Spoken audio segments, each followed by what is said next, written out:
You ever been stung by a horsefly? Well, I have.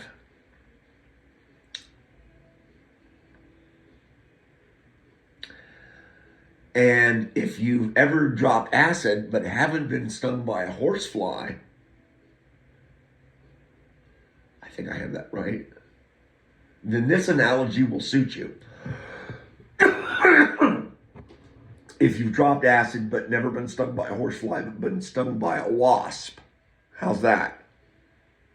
Then this analogy is for you. When a wasp stings you, it's like you're starting to trip on a high from the LSD. It comes on you and it builds and you can feel it coming. When a horsefly stings you, it's like somebody has taken a hammer and smashed your hand.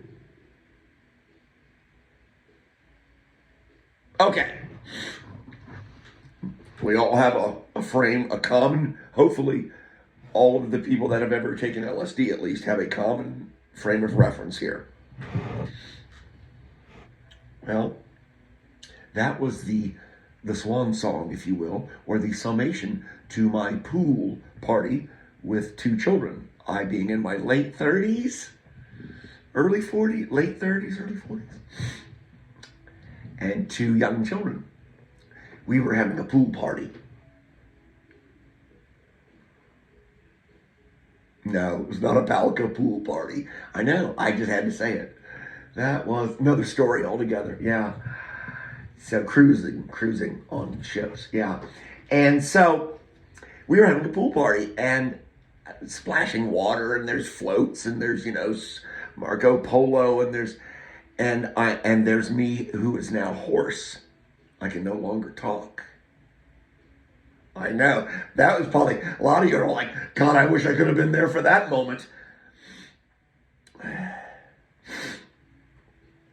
And I looked up. I was about to make my way out of the pool anyway, and the horsefly kind of,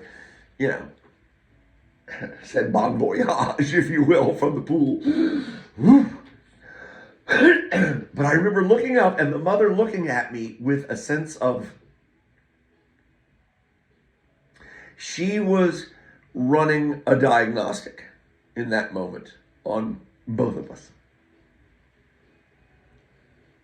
Because she knew me somewhat, and she'd already seen me behave in a way that's not childlike.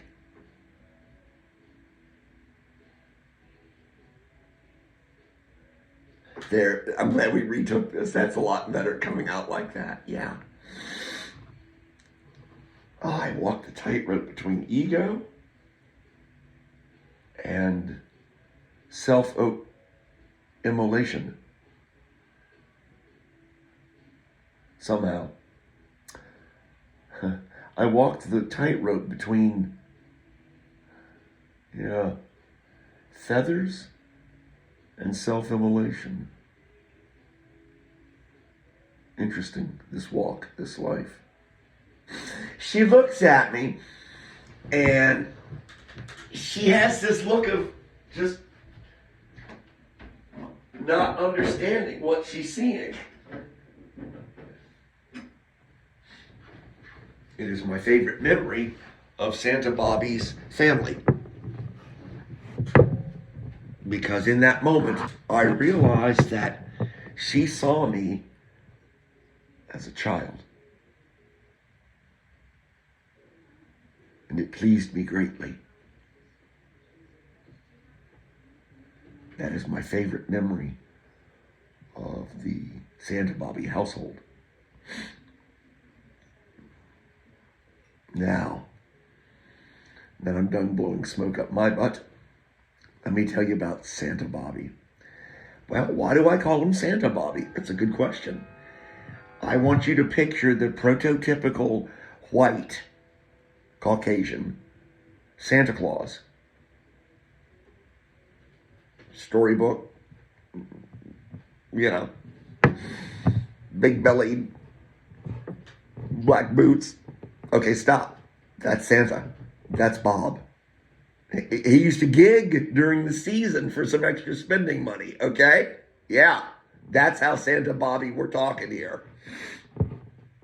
McDonald's screwed him. McDonald's didn't pay him 1 year for him coming in there and being Santa Bobby in full regalia. Bob told me about it. He's like, yeah, they didn't pay. I was like, all right. It was the one right there in Waldorf next to the Checkers. There, I busted him out. I'm thinking, I think that's the one. Yeah, I never worked for companies. No. No, I'm not waiting 45 days for my check. I deliver the work, you pay me. Because this is how you show me that you respect me. You will respect me. Either willingly, or I will make you. Sorry, this was supposed to be a happy post. It's still happy. I'm feeling my oats and my Mr. Happy right now. Okay. Feeding my oats or feeling my oats? Which one is it? Maresy dotes and dozy dotes and little Lemsy divey. Yeah. And we would kill time outside the Starbucks. Anything to kill time with my mother before I took her back to the assisted living. And we would listen to music from the 40s together. And I would drive her all over just to spend time with her, with a woman that I knew I was losing, and she was becoming a passenger in my taxi. As the months went by, she became more and more of a passenger in a taxi than my mother in her son's vehicle, taking her to church. I became an Uber. I hate Alzheimer's. Happy post. Come back now, John. Come back, little Johnny. Jonn. Yeah, the Canuck asked me how do I spell my name? Johnny with a Y or an IE. I'm like, IE? You are a Canuck, aren't you? You got some French shit in you too, don't you, girl? You're like, I love you. So, where was I? Yeah, and McDonald's chipped him out of his gig money for being Santa Bobby during the season. I mean, it's not like he did it during March or say July, Christmas in August. No, it was Christmas. The one that we heathens celebrate in December. Yeah, man. We go down to North Carolina. So we go see Smitty. Santa Bobby and me were like walkers. Only we had money, a little bit of money, so we had vehicles and things. So we didn't actually have to walk, but we were walkers. Yeah. Looking for trouble. Look at it that way. A retired Air Force, thank you, non-commissioned officer, Santa Bobby. And just me. Do I have to go on? No. See, that's a recipe for disaster right there. Because of the me part. So we get to Smitty's house, and his wife Gladys has just made her famous, world famous, North Carolina famous bean soup. Okay? Bean soup. Now, henceforth, we're going, and you're going to have to help me remember to do this. We're going to, and it's not much longer. The post is almost over. Just take a Prozac. We're going to refer to Gladys's bean soup as manna from heaven. Okay? All right. So we go down. We pay a little visit to Smitty just to say hi. And, basically take a day trip because we can. It's a nice day, summer day, spring day, whatever. We partake in this unexpected gastronomical delight. This manna from heaven via Gladys. She acted as the emissary to bring the manna from heaven for two lost children in the desert. Sadness and the plight of our lives. These are the plights of your lives. Sands through the hourglass, that's right. Some of you older people, you're like, oh no. And so we're driving back. I actually got hooked on The Young and the Restless, I ain't gonna lie. Yeah. What's his name? Victor. I think he's still on there. How old is he? 112?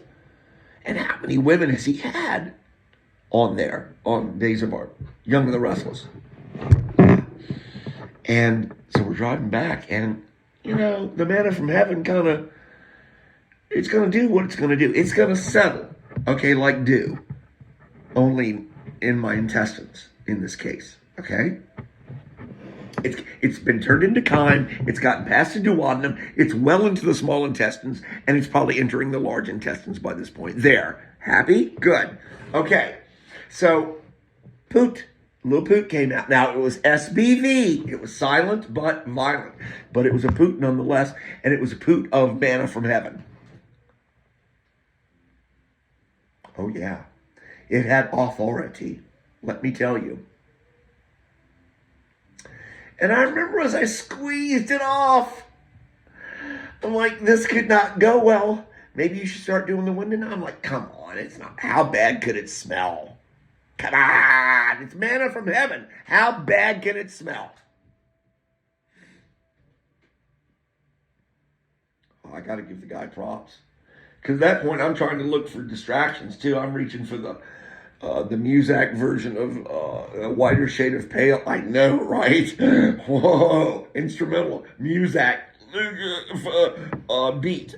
Yeah, by Procol Harum or whomever. And that's all I knew him by until I heard him in Muzak shortly, and then I ejected that CD out of there. And Bobby never flinched. I mean, he had hands at 10 and 2, okay?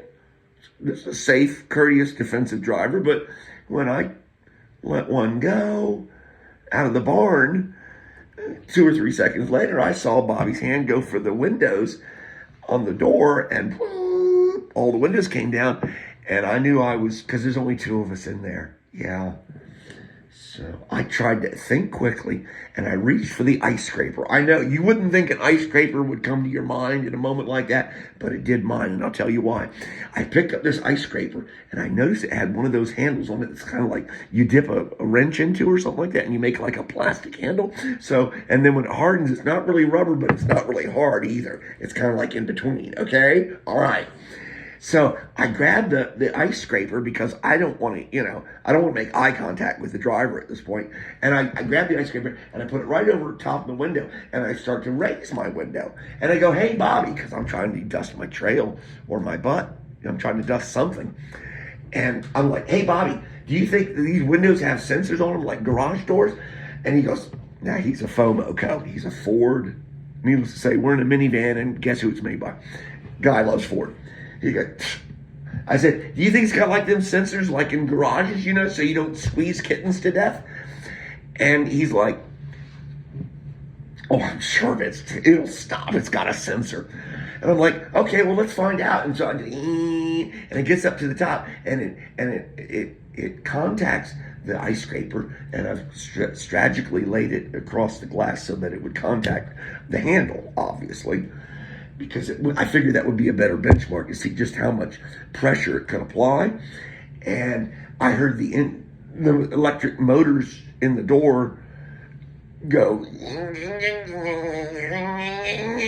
I want to say the lights on the dashboard got a little dim. But there was no sparks. There couldn't have been, because the cabin was still full of manna from heaven. And if there had been a spark, pure oxygen atmosphere, you morons. And it cost us 3 astronauts. What were you thinking? Not much. I know, right? And so the cabin was still full of manna from heaven. And so there could have been sparking, but I'm pretty sure the lights kind of got dim on the dashboard. And I lowered the window back down a little bit, and I looked at the ice scraper, and I saw where the glass had contacted the semi-rubber handle, and it had virtually cut it. It had severed it like you would cut a pat off of the end of your loaf of butter. Is a butter a loaf? A stick. Yes. A stick of butter, like you would cut a pat off. It made a clean division line. It didn't go all the way through the clear lucite plastic scraper underneath, but it was close. And I held it, and I looked down, and I go, yeah, I guess that if my fingers were made of, tungsten steel, I'd be okay, huh?